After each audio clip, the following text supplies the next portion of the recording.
Let's break down this powerful 5 middle games tactics step by step. Today, motivational thought. Success comes from discipline, focus, effort, patience, relentless daily practice. Let's go to the first middle game section. Black starts with 1d takes c4. This move captures the pawn on c4 and opens the center. It also challenges white's strong pawn structure. White responds with 2. Bishop takes c4, calmly recapturing with the bishop. This keeps control over the center and activates the bishop on a strong diagonal. Now comes second moves. Black replies with knight d5. A brilliant knight move. Black attacks the bishop on c3 and also increases central pressure. This is a key moment. Black is improving piece activity. White plays third moves. Bishop takes e7, capturing the bishop on e7. This removes a defender of Black's king and simplifies the position. Black replies third moves. Q takes e7, bringing the queen into the center. Notice how the queen is now active and ready to support future attacks. White castles with fourth moves. Short castling, securing the king and connecting the rooks, solid and logical. Finally, Black strikes with fourth moves. Knight takes c3. This is the tactical idea. The knight captures on c3, damaging White's pawn structure and creating weaknesses. This sequence shows how Black uses activity, timing, and tactics to gain an edge. Subscribe for more sharp chess ideas. Let's go to the second middle game tactic. Okay. Hello chess lovers. Welcome back to the Knight Gambit TV.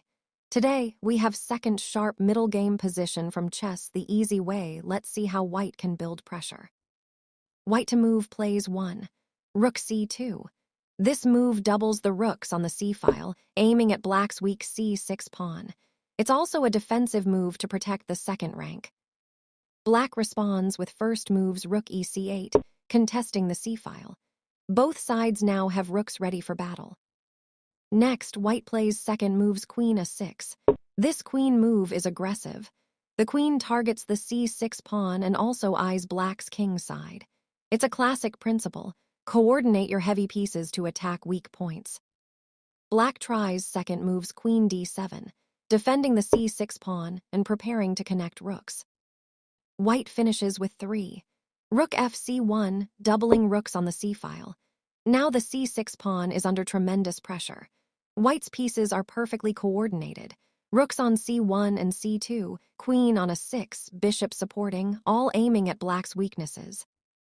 This is a fantastic example of rook doubling, coordination, and targeting weak pawns. White is ready to invade and create tactical threats. If you want to see the next moves and potential tactics, stay tuned. Welcome back to the Knight Gambit TV, where we break down tactical ideas and brilliant moves. Today, we analyze third sharp middle game position from chess the easy way. Black starts with first move king e7, a defensive move trying to safeguard the king and connect the rooks. It may look passive, but it also opens lines for the rook on h8. White immediately punishes this with second move knight takes b7, capturing the b7 pawn with a knight. This move attacks the rook on a8 indirectly and threatens further infiltration. White's knight is now very active. Black responds with second moves queen b6, protecting the b7 square and putting pressure on the knight. This also pins the pawn on b4 and eyes the f2 square, a double threat. White plays third moves knight a5, repositioning the knight to a safe and aggressive square, aiming at c6 and threatening a fork. White keeps the initiative while keeping the knight out of danger. Black tries third move c5, challenging the center and attempting to trap the knight. White brings the bishop into action with fourth moves bishop e4, aiming at the weakened dark squares and preparing potential attacks on the king.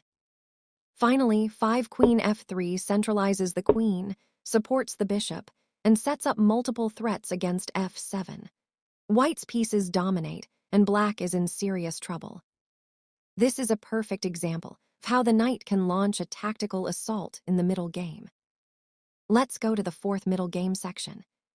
Welcome to the Knight Gambit TV, Today, we're breaking down fourth instructive tactical sequence from chess the easy way, the middle game.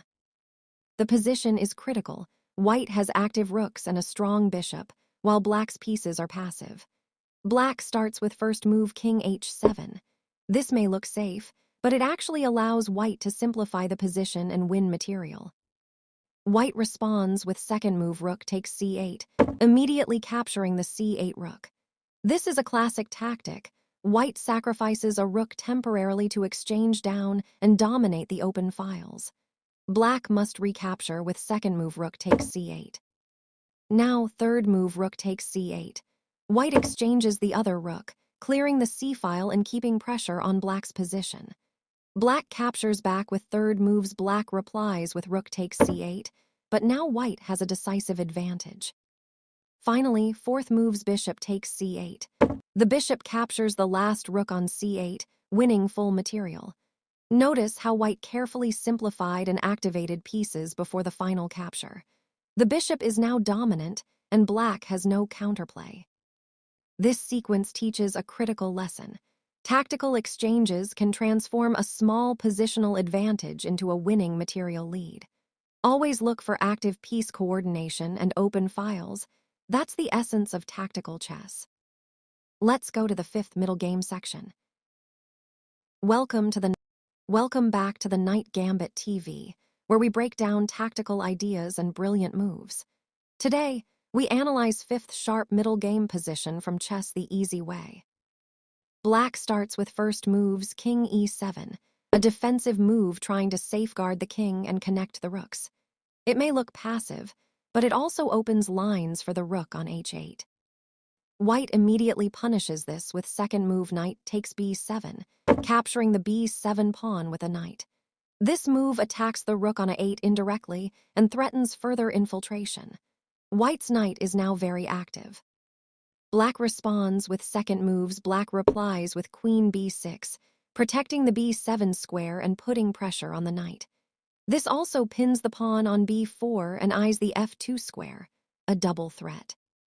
White plays third move knight a5, repositioning the knight to a safe and aggressive square, aiming at c6 and threatening a fork.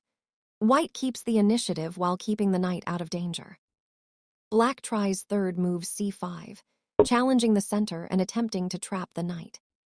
White brings the bishop into action with fourth moves bishop e4, aiming at the weakened dark squares and preparing potential attacks on the king. Finally, fifth moves white plays queen f3, centralizes the queen, supports the bishop, and sets up multiple threats against f7.